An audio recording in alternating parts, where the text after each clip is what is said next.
অচক্ষ নামাজ পড়েই ভেবে বসবেন না যে অনেক কিছু করে ফেলছে। এক চিল্লা দিয়ে মনে করে ফেলবেন না যে দিনের জন্য অনেক কিছু করে ফেলছে।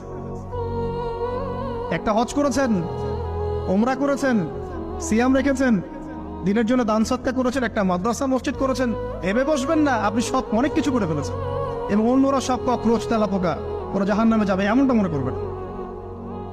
জানি না আমরা যে কার আমলের কতটুকু আল্লাহর কাছে কবুল হচ্ছে। তো এখানে এই ব্যক্তির সমস্যা ছিল এই, সে নিজের আমলটাকে অনেক ভারী মনে করছিল এবং সে স্টেটমেন্ট দিয়ে ফেললো যে তোকে আল্লাহ পাক মাফ করবে না। এই একটা কথা মন থেকে বলার কারণে তার ইহকাল পরকাল দুটা বরবাদ হয়ে গেল, সে জাহান্নামে চলে গেল। ঠিক আরেক ব্যক্তির ঘটনা আছে এমন, এগুলো সবগুলো রেফারেন্স আছে।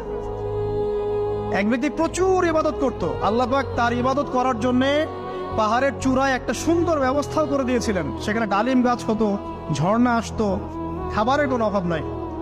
হাদিসে এসেছে 500 বছর সে ইবাদত করেছে। কত বছর?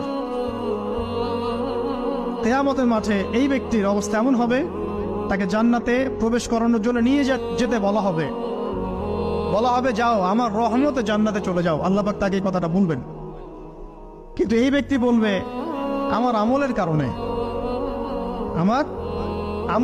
আল্লাহ পাক বলবেন আমার রহমতে জান্নাতে চলে যাও।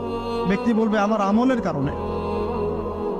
আল্লাহ রাব্বুল আলামিন তখন তাকে দেওয়া সমস্ত নেয়ামত গুলোকে এক পাল্লায় করবেন আর তার সমস্ত আমলকে আরেক পাল্লায় করবেন।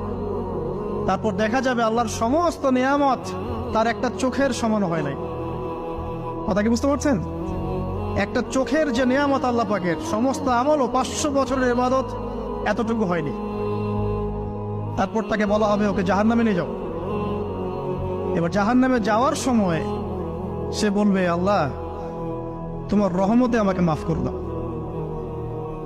তখন আল্লাহ পাক তাকে আবার ডেকে নিয়ে আসবে, বলবেন যে তোমাকে যে আমি ইবাদত করার জায়গা করে দিয়েছিলাম, এটাকে তুমি নিজে করেছো না আমি করেছি? সে বলবে আপনি করেছেন। তোমাকে যে আমি সৃষ্টি করেছিলাম তখন কি তুমি কোন আমল করেছিলে? বলবে না। তাহলে তোমাকে যে সৃষ্টি করেছি আমি, এটা কি তোমার আমলের কারণে? না। তোমাকে সারা দুনিয়াতে এত নেয়ামত দিয়েছি, এটা কি তোমার আমলের কারণে? সে বলবে না। তখন তাকে জান্নাতে প্রবেশ করানো হবে। কিয়ামতের মাঠে এমন অনেক ঘটনা ঘটবে যেটা আমাদের চিন্তার বাইরে। আরেকজন ব্যক্তিকে ডেকে আনা হবে, যে ব্যক্তি একটা দুটা নয় বরং 100টা খুন করেছে। সে 99 জন মানুষকে হত্যা করার পর ফতোয়া খুঁজে বেড়াচ্ছিল যে আমার তওবা কবুল হবে কিনা।